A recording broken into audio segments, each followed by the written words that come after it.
All right, welcome back to the Cougar Coaches Show. Nick Earnshaw, radio station coordinator here at the college. I have a very special guest, Kathleen Litta. Kathleen, great to meet you and have you at the college. Thank you. Nice to be here. It's a great fall day. It's perfect soccer weather. Yes, absolutely. We're excited to get the women's program back up next year. We're very much looking forward to it. It's a great program, and heading into this, what made you want to come to Camden County College and help build out this program? Pretty much, I came from Rosemont College, and Villanova bought us out. I was the associate AD there and the women's soccer coach. I'd been there for about 4.5 years. Prior to that, I was at Rowan College, Burlington County, before they closed athletics for about 9 years.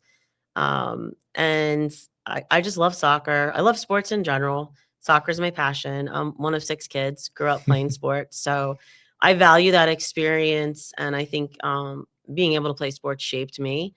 So not having that in my new position, which is mostly administrative, I work with the East Coast Conference, which is Division II. I really just sort of, still miss soccer and that experience you get. And the JUCO experience has stayed with me through my time at and experiences with the NCAA. There's just something about the kids who come into community college and their work rate and their desire. So I feel like that had been calling me back for a little bit. So this position opened up and I am here.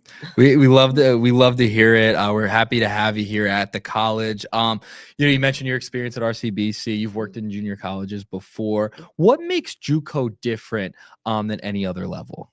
I think, again, it's that there's still an attainable goal. So when you go to the NCAA level, even whether it's D1, D2, D3, unfortunately, as a coach, you're trusting, the people that you're recruiting and that they're going to have that determination and perseverance to continue to develop and strive for something above and beyond what they showed up. It doesn't always translate in the 4-year arena. And I feel like that might be a little bit about generation-wise and how we want things to happen immediately, and we want our development to happen immediately. So it's tough for some student athletes to transfer to that 4-year arena, not be a starter, and then realize they have to work for it. It doesn't happen for everyone. But I feel like in the junior college arena, everybody is trying to get to something. And it's short. It's the 2 years, and it's believable. You can see it. Like if I put the time in, you start seeing the changes right away. And I really do think when students leave junior colleges, community colleges in New Jersey, they are on a different level and higher maturity experience when they do move on to a 4-year school, if they choose to go that route. So yeah, it's a fascinating medium, to say the least, as a former athlete myself at the JUCO level. It's also about academics too. Yeah. Talk to me about your philosophy in dealing with JUCO athletes on and off the field. So I had the experience of being full-time at Rowan College, Burlington County, and I had a lot of interactions with all the student athletes. It was really nice to get to know everybody. They're always coming in your office, whether they're talking about their sport, their coach, or their life, or maybe their instructor. But I think the good or bad, yes, good or bad. Hopefully good. We didn't Hopefully say. Good, right? We just said subjects. But yeah, so it's just nice to be able to see that there is a life beyond sports. It's not just about sports, but sports can be a catalyst to make you confident and go after and pursue your other goals like academics. My experience with the academic side is being transparent, being upfront, giving the student athletes right away some kind of a framework for success. Like, what is going to be successful for you to leave Camden County College, and and listening to them and trying to find out what they're trying to achieve. Some of them know exactly what they want to achieve. Some of them don't. So maybe spending a little bit more time with the kids who don't know what they want to do. But to get there, to get that GPA, to go on and transfer to another school and get that academic money as a transfer student. We were always very cognizant of, like, you want to get above a 3.0, you want to try and get a 3.2, you want to get grant money, scholarship, merit money for your academics. And that's going to be where the most money can be obtained, right? Whether you play a sport or not. So it's not tied to the Either sport. or. Yeah. So we did study halls. I did, luckily the players I was able to recruit were pretty consistent. So we only had to do 2 hours, but there were some programs at RCBC who did upwards of 8 hours of study hall a week. And even at Rosemont College, basically the idea is you're here for your degree first. Sport is second. So that's that nice life balance that you get from a community college. And, just supporting them with tutoring and following up. And you can say something, but unless you're putting an action behind it. So at Rosemont, I was in charge of their student success, and we just put some parameters in place, and I was able to, even there, I think we had like a 16% ineligibility rate when I got there. And I know I got it below an 11. I want to say it was below a 10. It's pretty good. Yeah. So it's just consistency and caring. And I think sometimes the athletes appreciate that someone's following up with them. Yeah, I think, you see that especially across the board at JUCO. And, it's a new age now, and people want to feel like, hey, I have someone that actually cares about my academics, not just on the field, but off the field too. Yeah, absolutely. So don't just care about the wins. I want to get to, you mentioned recruiting here at Camden County College. Obviously, no season last year for the women's team. What is your goal going forward into the first year recruiting wise, as well as in the next season? Yeah.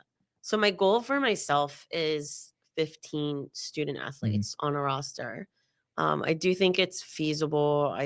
Traditionally, at RCBC, I was able to get at minimum 12 per year. You're in this cycle when you're at a community college where it's just constantly changing. It's always changing, right? So to some people, that's just like, oh, that's a crazy number, especially not having a program. I'm hoping to spread it between on-campus students already that are just kind of hiding, and they know they're playing soccer, and maybe they'll want to come out because they miss it. And then incoming freshmen. So just a lot of talking to seniors in high school right now. Hit a lot of local games like West Deptford, Highland, Triton. Just hitting all those areas. I'll be out on the college showcase trail soon. Nice. But I think also scratching the surface with the current students. I did talk to one yesterday that, sports world is small. We always say the soccer world is small. So there is a player that I did try to recruit to Rosemont on campus right now. Wow. And had a really good conversation with her just last night. So that's fantastic. Crossed. Yeah, she might be the first. Hey, one's a start, right? But you want to build a culture here, right? I'm sure. A lot of changes going on in athletics, a lot of new faces over there, you being one of them. What is the culture mindset for you that you want to establish here? Yeah, I think that over my experience of coaching winning teams, you have that opportunity to reflect back on what made that team successful. Like, what are the steps that you took? And then if you had a couple, you can say, like, what's that common denominator? The first one is, some coaches are going to wouldn't say talent. I'm going to say character. Character is a lot. And I'm not afraid to help somebody through some rough patches, but you want to know that deep down inside, they're a good person. They're a good human, right? We're not just talking about soccer players. We're talking about human beings. And it has to be somebody that wants to come in and collaborate with a team, and somebody who wants to work at their sport. Like, they just enjoy the work, and that's not for everybody. Like, you would think if people are playing their sport, they enjoy the work, and they actually don't. So you just have to find people that fit that mold. And hopefully predominantly that is the predominant character, and then encouraging it and growing it and giving them a voice. Just creating that team culture that supports each other on and off the field, and letting them know that even though I'm not full-time here, like, I am here for them. Like, once you become a player, you're actually part of my family. Mhm. And I talked to several former student athletes, whether they played for me or not, maybe some outside of a different sport. And I coached at Rosemont with a former player of mine from RCBC, and I'm really passionate about getting women players to become women coaches. Mhm. So I have a couple um, past student athletes that have become coaches Yeah. as well that I'm staying in contact with. What's your message for incoming students, the college community itself, for the women's soccer program heading forward? I think that a really good message is that we're going to try to be what the college wants us to be, which Mhm. is a good positive role model on and off campus. We're going Right. to be wearing that logo, the Camden County College. We're Cougars. That's who we represent. And we want to try and be our best. Nobody's perfect, but we're always going to strive for that perfection. Right. And on the way of getting there, you're going to have a lot of mini successes, and we're going to make the school proud and appreciate that they actually have a women's soccer team again. That's really cool. We're excited to have it back, and next year we can't wait to be out there for some of the games. Yeah. 91.5, right? Before I let you go, I got a couple fun ones for you. Okay. So past, present, future players, what is one thing they may not know about you? Oh, I've asked every coach this. we Every do. coach. But I do a lot of like icebreakers and fun, like Yeah. get to know you things. So that's what we're gonna do with you. We're And turning I the feel- tables. Yeah. So I mean, every year I might not have said this, and it might have gone over their heads. So I started college as a design student. Wow. And I think that throws them a lot of times because I seem very business-like and organized, but I'm business and organized because I'm the oldest daughter.